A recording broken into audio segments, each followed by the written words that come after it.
Salam sejahtera dan salam Sarawak Maju Makmur bersama saya Grace John Lee. Tumpuan berita. Jambatan konkrit Tondong Sebuku telah dibuka untuk kegunaan orang awam pada Rabu.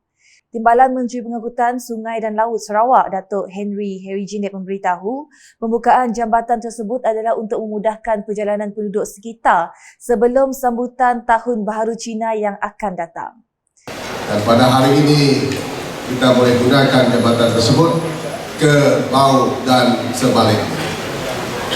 Dari Tondong ke Balai Polis Bau mengambil masa 5 minit sahaja.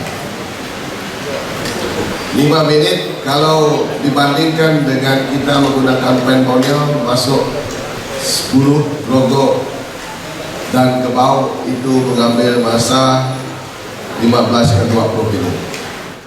Beliau berkata demikian semasa berucap pada majlis pelancaran awal jambatan konkrit Tondong Sebuku di sini pada Rabu.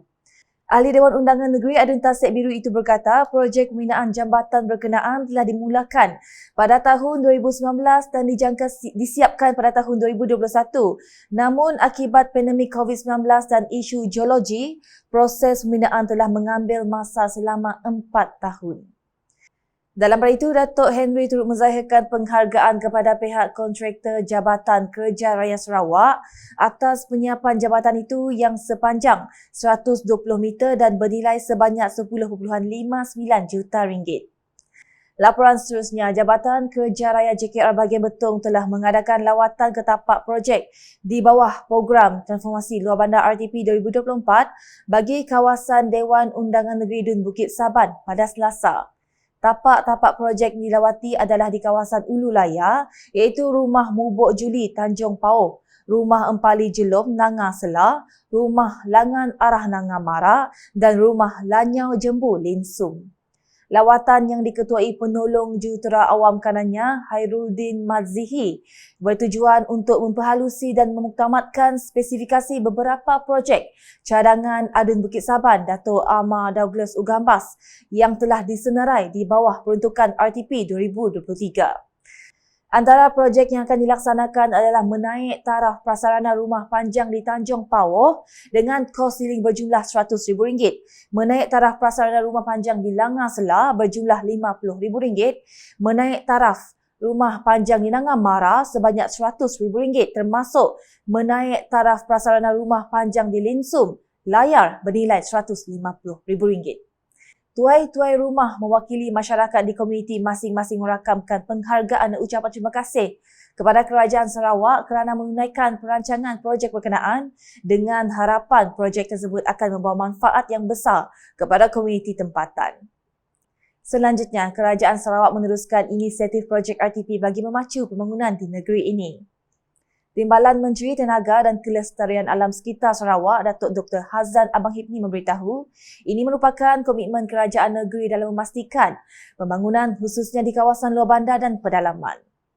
Katanya, dedikasi kerajaan Sarawak terhadap pembangunan menyeluruh terbukti melalui pelaburan strategik dalam sektor penting seperti infrastruktur pendidikan, penjagaan kesihatan dan sokongan pertanian. Jelas beliau dalam satu kenyataan media pada Isnin, Kerajaan Sarawak turut berhasrat untuk mewujudkan pertumbuhan yang mampan dan inklusif, memastikan penyertaan aktif dan faedah untuk masyarakat luar bandar dalam kemajuan keseluruhan wilayah. Dalam hal itu, Datuk Dr. Hazan turut menyaksikan majlis penyerahan projek Dewan Serbaguna daripada pihak Jabatan Kerja Raya JKR kepada Ketua Kampung Bako Janibah Hazmi di Kampung Bako Tengah. Adun Demak Laut itu berkata kejayaan menyiapkan projek pembinaan Dewan Serbaguna di Kampung Bako Tengah menandakan satu kejayaan dalam projek RTP di Konstitusi Demak Laut khususnya Zon Bako. Tambahnya lagi, Dewan Serbaguna ini memberi peluang kepada penduduk di sekitar Kampung Bako untuk memaksimumkan penggunaannya, menganjurkan aktiviti seperti kursus dan sukan seperti badminton dan pingpong. Di Sarike pula, Kerajaan Sarawak akan melaksanakan projek naik taraf dan baik pulih terminal penumpang Sarike di Terminal 1 supaya dapat meningkatkan keselamatan pengguna JT pelabuhan dan kemudahan pengangkutan air. Timbalan Menteri Sumber Asli dan Kelestarian Alam Datuk Seri Huang Tiong Si berkata, kerja-kerja naik taraf dan baik pulih dijalankan dalam tempoh 10 bulan. Beliau yang juga Ahli Parlimen Serikaya menjelaskan demikian ketika ditemui semasa mengadakan lawatan kerja di terminal penumpang itu pada Isnin. Semasa ditemui, beliau memahami dan mendengar laporan mengenai projek naik taraf dan kerja beg pulih yang akan dijalankan daripada penolong pengurus pelabuhan kanan Lembaga Sungai-Sungai Sarawak bahagian Serikaya Muhammad Fazli Noh. Pihak berkuasa Lembaga Sungai-Sungai Sarawak percaya bahawa selepas terminal tersebut dinaik taraf, ianya sudah pasti akan meningkatkan bilangan kapal berlabuh dan meningkatkan pendapatan penduduk. Untuk langkah keselamatan sepanjang projek naik taraf dimulakan kelak, kawasan pengorekan dermaga akan ditandaskan sebagai kawasan larangan dan meletakkan tanda kuning papan tanda khas tidak kira waktu siang atau malam bagi mengelakkan berlakunya kemalangan yang tidak diingini. Sementara itu, Adun Batu Kitang, Datuk Insinyur Loh Kechiang bersama dengan Penghulu Tian Sing Hua mewakili Persatuan Sarawak, Hun Nam Siang Teng dalam mengadakan lawatan bagi menyerahkan bantuan makanan harian dan duit daripada penderma kepada keluarga mangsa kebakaran Syafiq Muhammad Ali Hanafiah. Lawatan kali ini merupakan lawatan ketiga bagi melihat sendiri perkembangan kesihatan mangsa yang terlibat dalam kebakaran semasa menyelamatkan mangsa kebakaran pada 28 Ogos lalu. Menurut beliau, kesihatan Syafiq bertambah baik selepas mendapat bantuan daripada klinik perubatan Teddy yang menghantar jururawat untuk mencuci luka setiap 2 hari di rumah supaya mengurangkan beban keluarga dan kesakitan mangsa.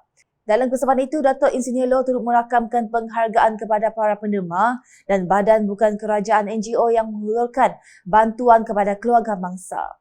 Beliau juga mengalu-alukan sesiapa yang ingin memberikan bantuan kepada keluarga Syafiq melalui Pusat Hikmat Parti Rakyat Bersatu Sarawak SVP Cawangan Batu Kitang. Beralih dengan laporan sukan, Bandar Sibu telah bersedia untuk menjadi tuan rumah Tamasya Sukan Sarawak atau Suksa edisi ketiga yang bakal berlangsung dari 15 hingga 18 Januari ini. Presiden bahagian Sibu, Datuk Wee Hong Siang berkata, segala persiapan dari segi fasiliti dan kemudahan sukan dalaman maupun luaran telah lengkap sepenuhnya dan hanya menunggu ketibaan 1,108 atlet yang mewakili 4 zon untuk mula bersaing dalam 13 acara sukan bagi merebut 635 pingat yang ditawarkan.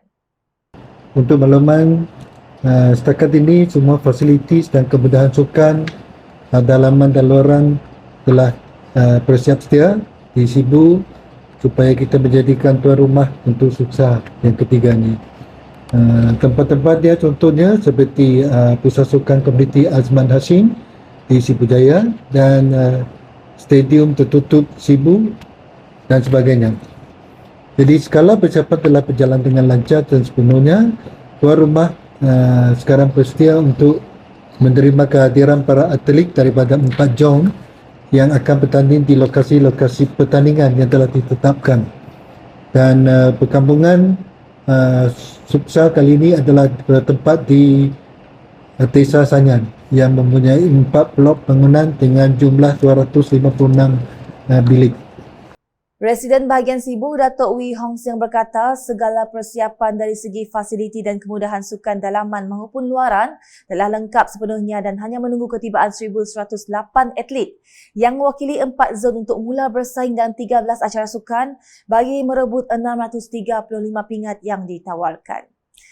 Harapan kita sebagai penganjur adalah nombor 1, Suksa ini dapat memperkasakan lagi semangat kesukanan di antara kalangan atlet dan semua atlet yang bertanding dengan adil dan menjiwai semangat kesukanan. Ketiga, para atlet menimba pengalaman bertanding, bersukan dan meningkatkan lagi usaha agar lebih berjaya dalam sukan masing-masing. Dan akhir sekali kita juga mengharapkan dia dapat melahirkan atlet yang berprestasi tinggi. Mengulas lanjut, beliau berkata Suksa menjadi platform pendarahan terbaik kepada atlet muda yang belum pernah bertanding di Sukma mempamerkan bakat mereka bersaing dalam kejohanan sukan kompetitif. Perasmian Suksa akan disempurnakan oleh Menteri Belia, Sukan dan Pembangunan Usahawan Sarawak, Datuk Seri Abdul Karim Rahman Hamzah pada 15 Januari di Stadium Tertutup Sibu. Manakala Majlis Penutupan pada 18 Januari akan disempurnakan oleh Premier Sarawak, Datuk Patinggi Tan Sri Dr. Abang Abdul Manzuhari Tun Datuk Bangopeng juga di Stadium Tertutup Sibu. Berikut 13 acara sukan yang dipertandingkan serta venue kejohanan.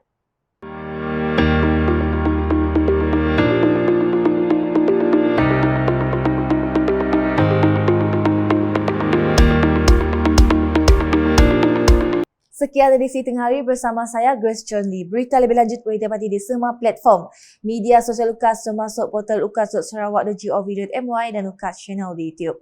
Mengakhiri Buletin UKAS dengan pemakluman mengenai jadual dan tempat pertandingan acara Sukan Suksar di Sibu. #Saluran Informasi Rakyat, Salam UKAS.